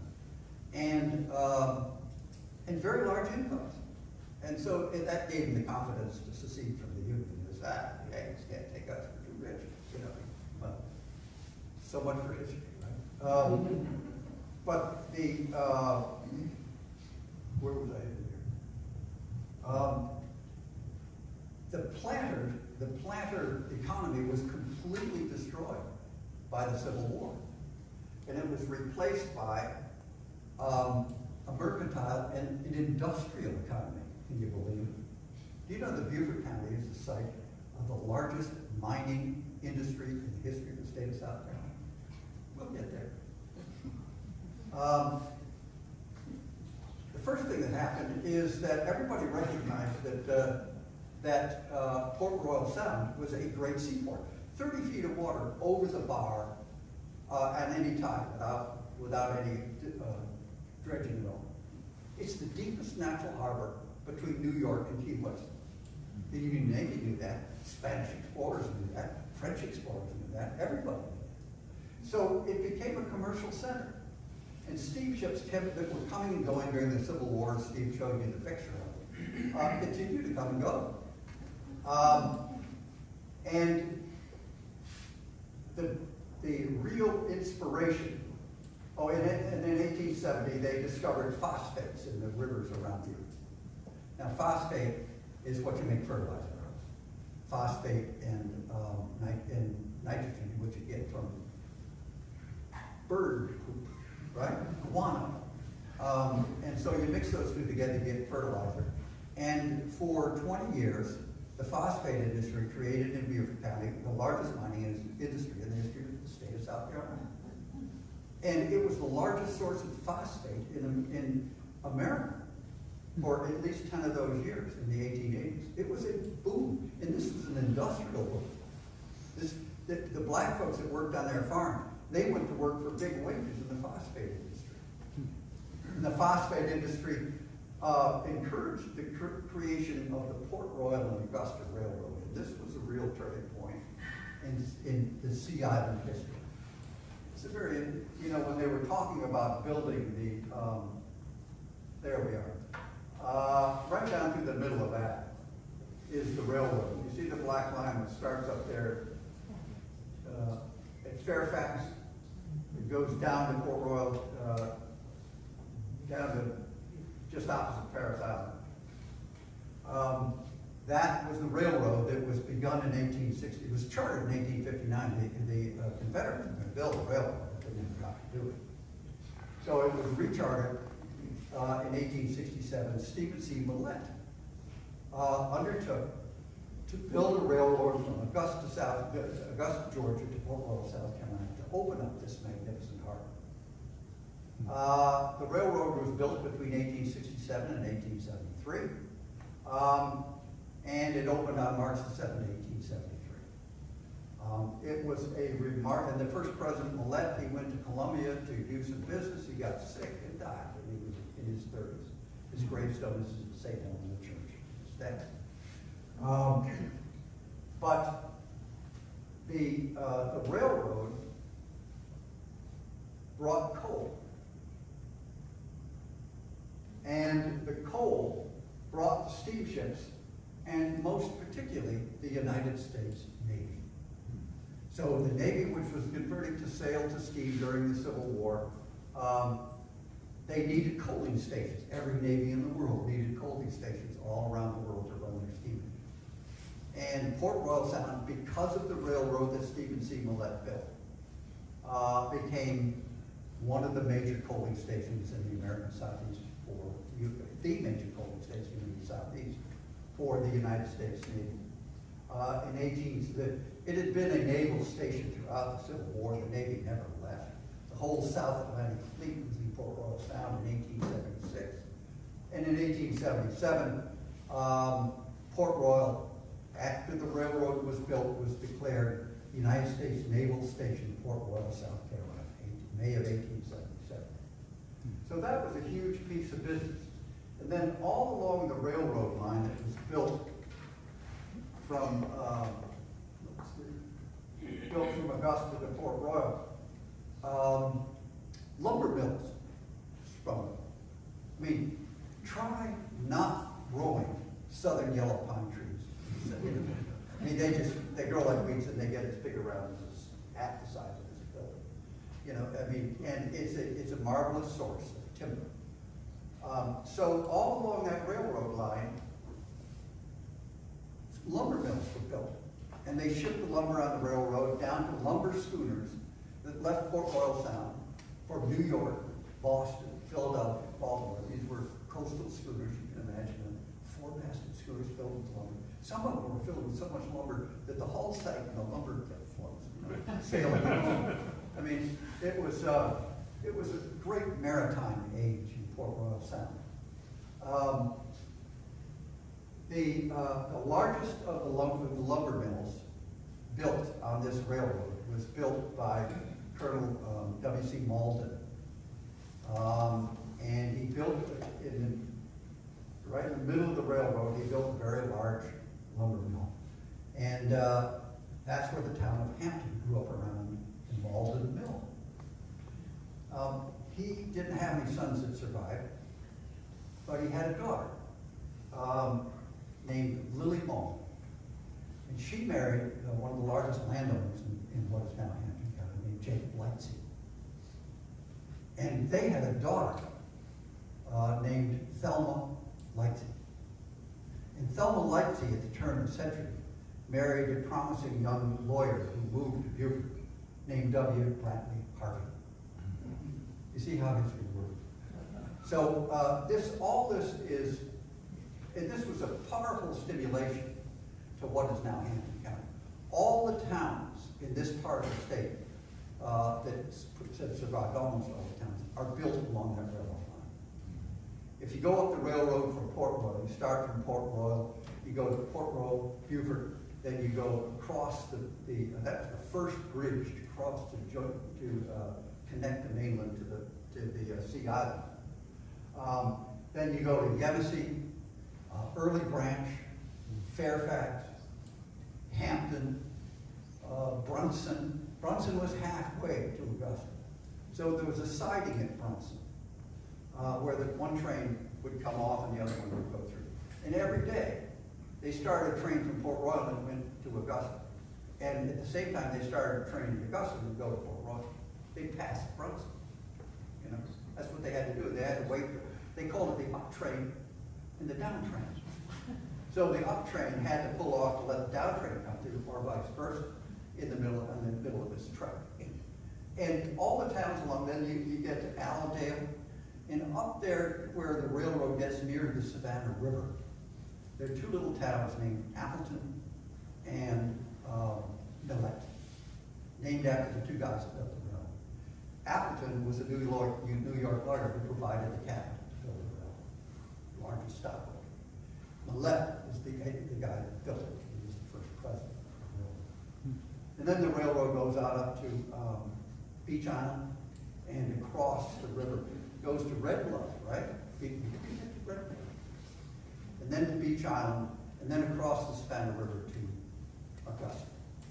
So this was a big transformation, and the principal transformation for the economy of Beaufort was the arrival of the United States Navy, which in this person of the U.S. Marines has never left from 1877.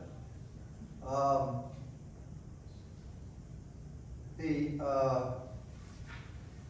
politics of Beaufort County changed gradually in the 1880s. The politics of South Carolina flipped in 1876. That's when the Democrats, white Democrats, finally defeated the Black Republicans for control of the state government and elected Wade Hampton the governor of South Carolina. He was a great warrior, cavalry leader, Lee's army, and Stephen Clay, all about his military career. But he was, and so when in Beaufort, the Beaufort district that Steve showed you had become Beaufort County, one of the largest counties in the state. But there was a profound difference between the culture and politics of the Sea Islands, which was dominated by African Americans, and northern merchants and immigrant merchants. I guess I should go back to the merchants. These were the political and commercial leaders of Beaufort. George Waterhouse was from Kennebunk, Maine. Al Stewart's the only native Beaufortonian. D.C. Wilson was from Scotland via New York. And he had been a government contractor on Hilton Head here, and he stayed.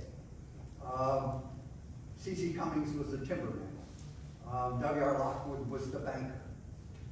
And these were commercial leaders. The immigrant merchants who came were F.W. Shepard, you've heard that name, who started a bank, was a dry goods merchant in Port Royal and Beaufort. Herman von Harten, you've heard of that name in Beaufort too. Well, he was a dry goods merchant, and then he became a harbor pilot for the very busy Port Royal Harbor. And the family, of course, has been a maritime family ever since. Moritz Palliser was probably the richest man in Beaufort right after the Civil War. He came down at the end of the war to broker cotton. And he was very successful at that. Became quite rich, owned a lot of property, and his family is still here. And Niels Christensen, who came from Denmark. Captain Niels Christensen was the captain of black Union troops during the Civil War. And he came here. He started a hardware store, started a lumber business, which was right down on the old point. That's where the lumber mill was. And he also came because he was the first superintendent of the National Cemetery. He's the engineer who designed the National Cemetery the way it is, Niels Christensen. And all these, F.W. Shepard was from Pomerania, Germany. Moritz Palliser was from Moravia in the Austrian Empire. These were immigrant people, you know, but they were rich immigrant people after they got here. Herman von Harten was from Bavaria. And who else did we cover? Oh, Niels Christensen was from Denmark. None of these were local. But they're the old families of Beaufort today, you know, and they were all immigrants after the Civil War. So it was a complete transformation. And then northern commercial personalities came. D.C. with W. Campbell Wilson, George Waterhouse, Stephen C. Millett, who built the railroad. These were all people from Massachusetts, New York, who came down here seeking opportunity, and they found it. They got rich.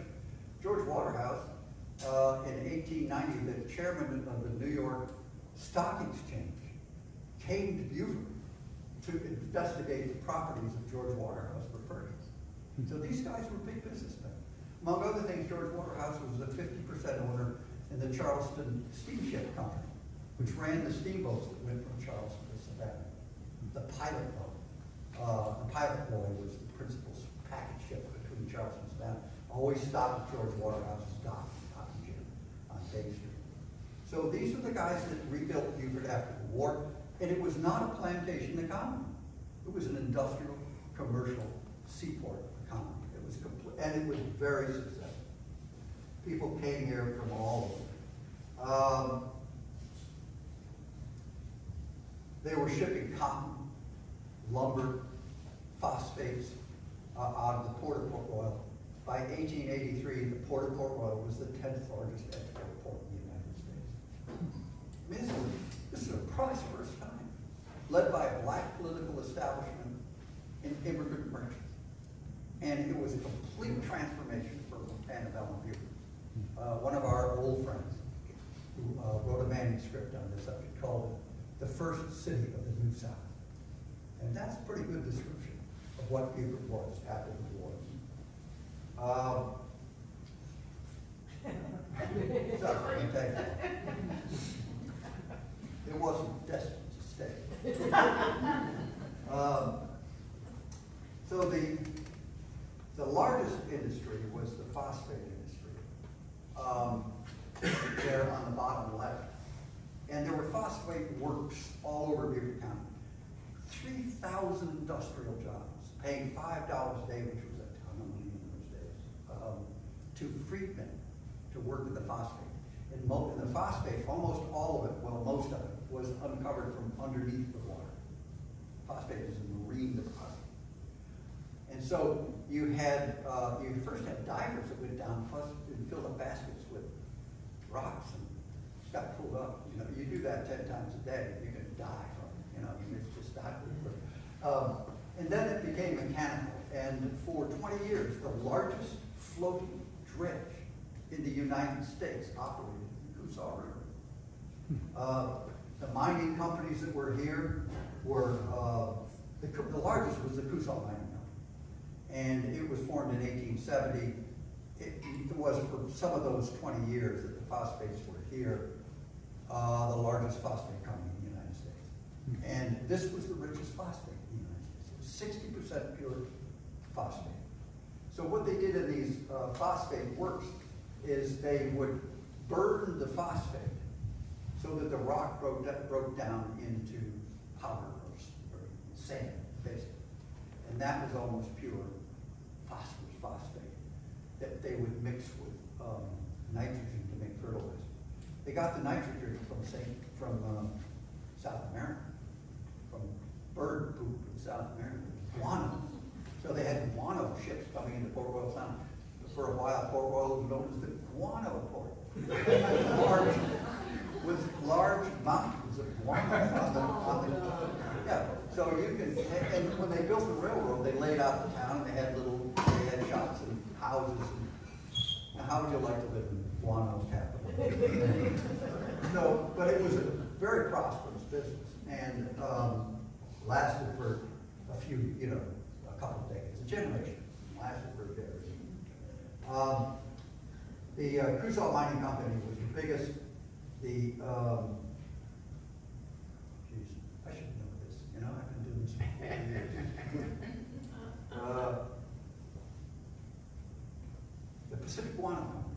That's a very interesting company. It had all that property out in Chisholm Island, and they built a railroad from what is now Dale out to Summer House Point. I mean, you go out to these places naked. It's just a forest. It's empty land. You'd never believe what happened there.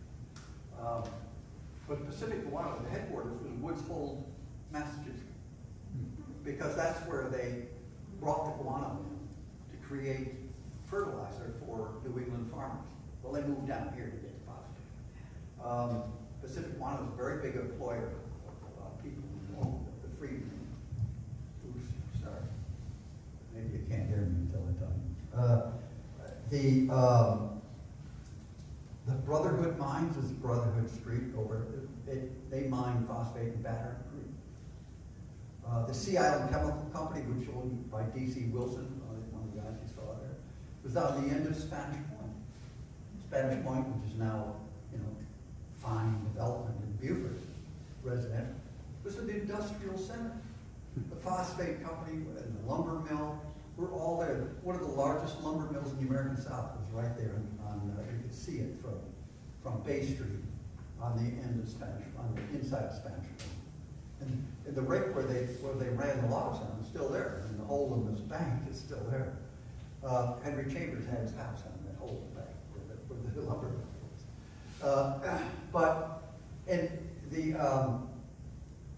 Atlantic Lumber Company that was there, it got its lumber coming down the railroad. There was a spur of the railroad that went out to the end of Spanish Point. On the end of Spanish Point was the Sea Island Chemical Company.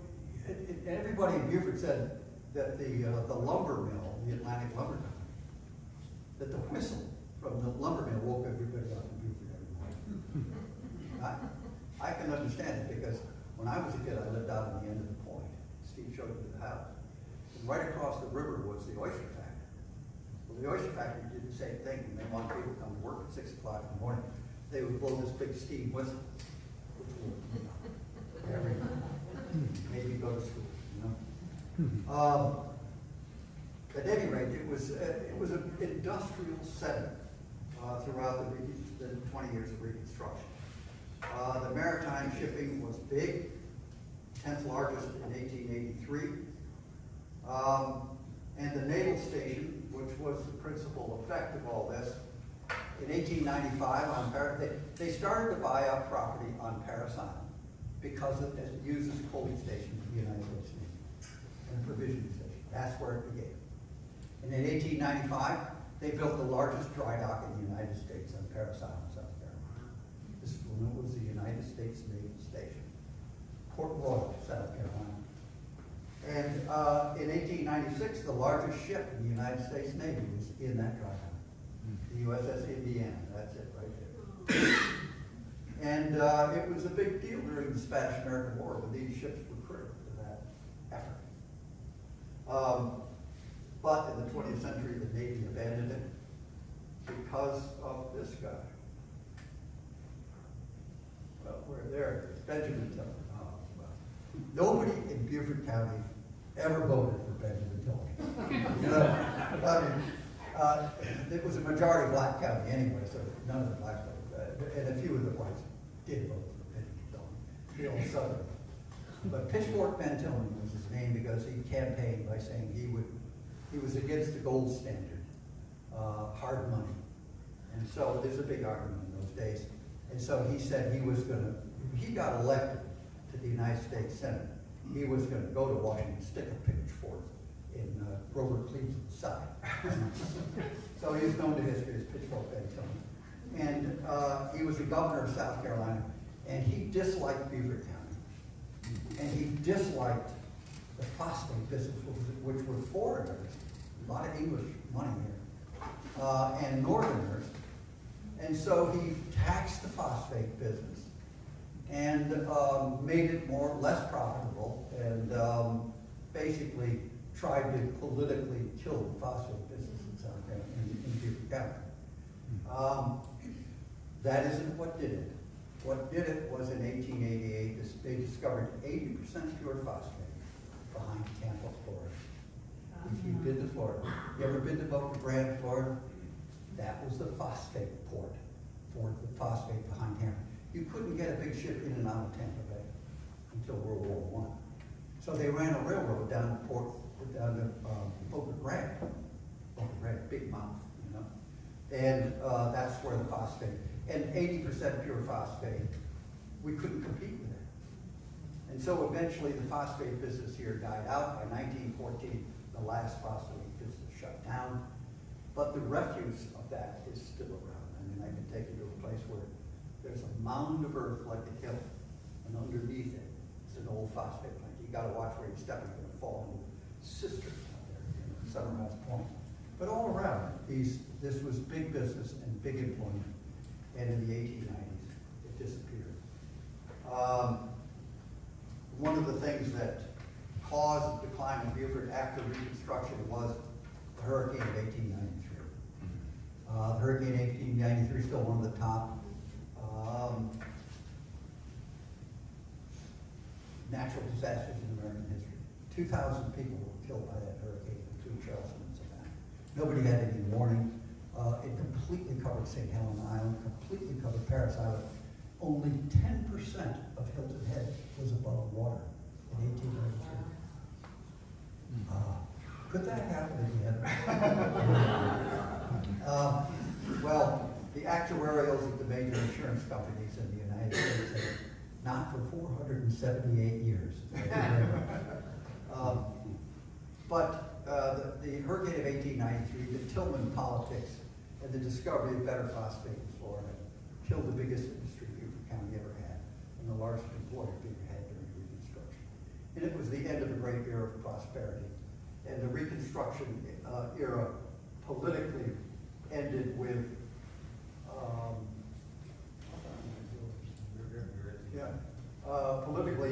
the Constitutional Convention of 1895. This guy, Ben Tillman, his greatest political desire for South Carolina was to erase the radical Constitution of 1868, to change it. So in 1895, he called for a new constitutional convention. The Democrats controlled the state. Virtually all the delegates were white Democrats. It was Tillman's convention. The only county that sent a majority of black Republicans was Beaufort County. And they sent their old political war horses to this convention. And they knew they couldn't win, but you should read the speeches they gave. It was a glorious moment for these guys like Cicero and the Rowland said. Thomas E. Miller gave a brilliant speech. Robert Smalls brought down the house with his humor. So here's what he did. So one of the provisions of the new Constitution of 1895 that the white Democrats opposed in South Carolina was a miscegenation law. In other words, white people were allowed to marry black people. So, and they weren't even, and Robert Smalls stood up to oppose this provision of the Constitution. And all the white delegates said, oh no, here it comes, Robert Smalls. And he said, no, I'm not here to oppose it. I'm here to make it stronger. He said, for instance, I think it should be illegal for any white person to have relations with any black person. And that any offspring from such a union should be not denied the benefit of inheritance or the emoluments of public office. And there are various things like that. And there are these guys sitting there like, and then he said, and I would guess that if this law were enacted today, that 80% of the delegates in this convention would have to adjourn sine die. So, and it made the New York newspapers. It sort of mocked the whole enterprise of the Constitution of 1895, and it made Robert Smalls already had his reputation, but it enhanced his reputation as a comedian, let alone a brilliant politician. And then and this was a contest between these guys. I mean, Benjamin Tillman went out of his way to pick on Robert Smalls during this convention. And Robert Smalls picked right back, as you just heard. And then they had to sign the document, the Constitution of 1895, which is still the governing constitution of the state of South Carolina. It's the most amended constitution in America. The Constitution now, with all its amendments, looks more like the Constitution of 1868 than the Constitution of 1895. But we have never called another constitutional convention because everybody is afraid to do that. So when they ended the Constitution, they asked each of the delegates of the counties to come up and sign the document representing the counties, by counties in alphabetical order, starting with Abbeville. And Beaufort was pretty high on the list. And Robert Smalls, on behalf of the delegation, went to the chairman of the convention and asked not to sign the Constitution. They refused to sign the Constitution of 1895, and there is the blank page representing Beaufort County in 1895. And that was the political end of Reconstruction in South Carolina. But in Beaufort County, the echo of Reconstruction lasted much longer.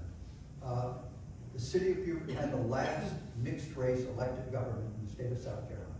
The last black wardens, as they were called then, were elected in 1913. And then Niels Christensen, you remember I mentioned Captain Niels Christensen, Union captain of black troops. Well, his son in 1904 ran for the state senate and got elected for Beaufort County. And everybody in the state tried to point out that his father was the officer of black troops. We can't elect somebody like that. But he was elected as a Democrat, as a progressive Democrat. And the Democratic Party in the 20th century, if you read the history of South Carolina, divided between the conservatives and the progressives. And Rick Christensen was a particular enemy of Pitchfork and Tillman. One of Tillman's principal projects was the state's dispensary, where they outlawed the sale of liquor, except by the state of South Carolina. And then it became corrupt. It was so corrupt that everybody knew it, and Niels Christensen ran against it. And despite being the son of an immigrant and a northern officer, he was re-elected to the Senate for 20 years. The last 10 years, he was the chairman of the Senate Finance Committee, which is the second most powerful position in the state government in South Carolina. So there were echoes of Reconstruction throughout. But with the collapse of the economy in the 1890s, the end of the prosperous jobs that were available for the freedmen, the great out-migration began. And between 1890 and 1940, that 50-year period, 38% of the total population of Beaufort County left. Population declined by 38%. 52%, more than half of the African-American population left Beaufort County. And so the early 20th century, which is in volume 3, was a period of remarkable depression in Beaufort County. And by 1937, Beaufort County was one of the poorest places in America. The treasurer of Beaufort County, Rivers, who was a friend of my father, wrote in the paper calculating the taxable value of all the properties of Beaufort County in 1937, or 1935. $3.75 million. For the whole damn, including the whole damn thing. So Beaufort County had gone from a rich and prosperous place during Reconstruction to a poor, very depressed place by the beginning of World War II. So I will end there. And you wonder why we have a Reconstruction monument in Beaufort and a Reconstruction National Park of Beaufort. That's what Steve told me, what I just told you.